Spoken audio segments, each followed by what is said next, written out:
thì các cầu thủ U23 Việt Nam và Mạnh Dũng cũng không thể không vào. bên phía cánh trái nữa, Sút bóng không được.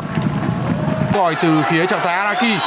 박항서 감독이 없는 베트남은 10년 전 축구 후진국으로 돌아갔다. 항저우 아시안게임에서 조 1위로 16강행을 일찌감치 달성한 황선홍호. 21개 팀이 참가한 이번 대회 조별리그를 통해 총 16팀이 살아남았는데요. 기분 좋은 승리를 달리는 대한민국 축구대표팀과는 다르게 순위 경쟁에서 패배한 국가들은 탈락의 쓴맛을 맛보고 좌절하고 있습니다. 그 중에서도 압도적인 경기력을 선보인 한국을 미친 듯이 부러워하는 국가가 있었으니 바로 베트남입니다. 동남아시아에서 유일하게 16강 진출에 탈락하자 충격에 휩싸인 베트남은 애타게 박항서 감독을 찾으며 뒤늦은 후회를 하고 있다는데요. 우리는 한국과 30년의 축구 격차를 갖고 있다라는 베트남 현지 언론들과 축구 팬들의 반응을 지금부터 알아보겠습니다.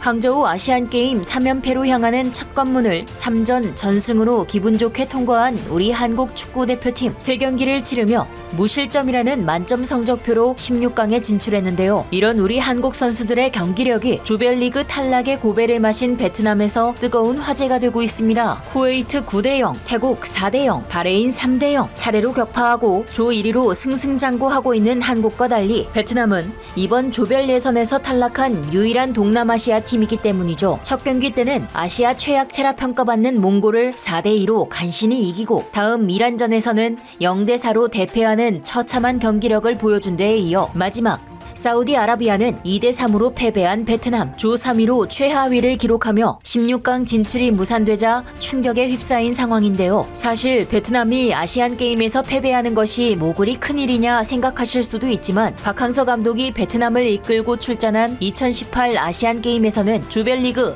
유력한 우승 후보 일본도 꺾으며 전 세계를 놀라게 만들었습니다. 심지어 16강전에서는 베트남 역사상 최초로 8강 진출에 성공하는 역대급 기록을 달성하기도 했죠. 그러나 베트남은 이번 아시안게임에서 공식 탈락한 동남아 국가로 첫 번째 이름을 올리게 됐습니다. 이에 현지 언론들은 베트남의 호앙투안 감독에게 책임을 물으며 3연승, 무실점, 16골을 터뜨린 한국 대표팀을 향한 부러움과 함께 박항서 감독만 애타게 찾고 있다는데요. 먼저 베트남 매체 VN 익스프레스는 베트남이 A, B, D, E, F조 전체에서 성적이 가장 좋지 않은 세 번째 팀이 되어 탈락했다며 과거 베트남 국민들의 자존심을 세워주었던 박항서 감독님을 모셔와야 한다는 팬들의 반응을 전했습니다. 또 단테리 뉴스는 베트남의 실패를 빠르게 단념하며 2026년 월드컵 준비를 앞두고 한국팀한테 한 수 배워야 한다고 거듭 강조했죠. 베트남 대표팀은 오는 10월 17일 수원 월드컵 경기장에서 한국 대표팀과 친선 경기를 치르기 위해 방한한다고 하는데요. 이로써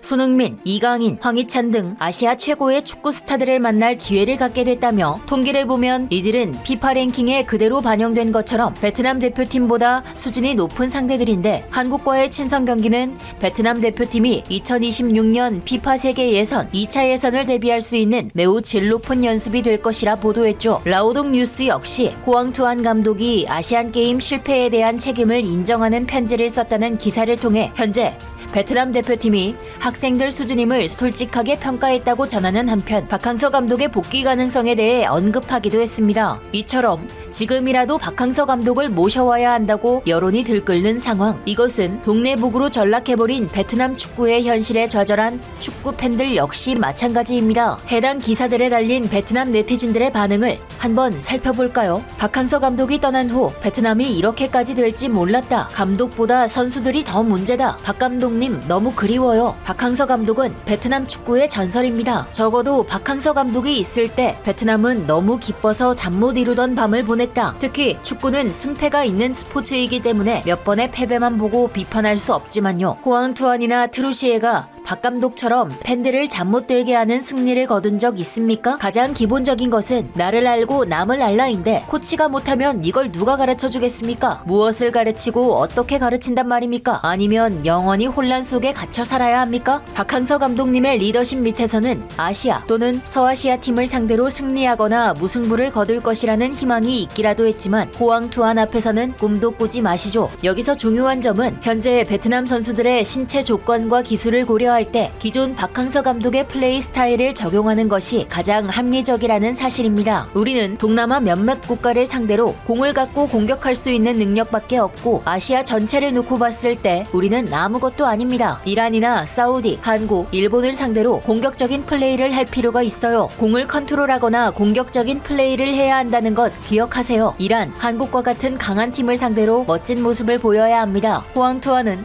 강팀을 상대로는 그런 모습을 보여주지 못하고 소극적으로 수비만 하고 있을 뿐 박항서 감독은 그 이상의 역습과 수비, 공격 컨트롤이 가능했어요. 정말 박항서 감독이 은퇴한 이후로 베트남 경기를 보는 게 더 이상 즐겁지 않아요. 예전에는 펍에 모여 함께 응원했다면 오늘은 경기를 보지도 않고 술 마시러 나갔다가 이제 돌아와서 결과를 들었네요. 이미 알고 있었던 사실이었죠. 맞아요. 박항서 감독 시절에는 승리할 것을 알았기 때문에 매 시합에 뛰어들 준비가 되어 있었지만 지금은 그게 너무 어려워요. 그저 무승부만을 바랄 뿐. 확실히 박항서 감독이 떠난 이후로 축구가 더 이상 매력이 없어요. 이처럼 베트남의 축구 팬들을 떠나간 박항서 감독을 그리워하며 뒤늦은 후회를 하고 있습니다. 이와 동시에 아시안게임에서 기록적인 대승을 장식하며 우승을 노리고 있는 한국을 부러워하고 있죠. 심지어 태국은 그래도 한국이랑 붙어는 봤으니 공짜로 축구 수업을 받았다며 자기들도 한국한테 기회가 되면 꼭 배워야 한다는 반응을 보이고 있는데요. 주변국들의 뜨거운 관심을 받으며 압도적인 경기력을 과시하고 있는 우리 황선홍호 16강 첫 상대인 키르기스스탄전을 시작으로 강한 자만이 살아남는 진짜 단판 토너먼트가 이제 시작될 예정입니다. 아시안게임 3회 연속 금메달에 도전하는 한국이 꼭 목표한 우승을 이루고 아시아 축구의 새로운 역사를 쓸 수 있기를 바라며 지금까지 얼큰한 뉴스였습니다. 감사합니다.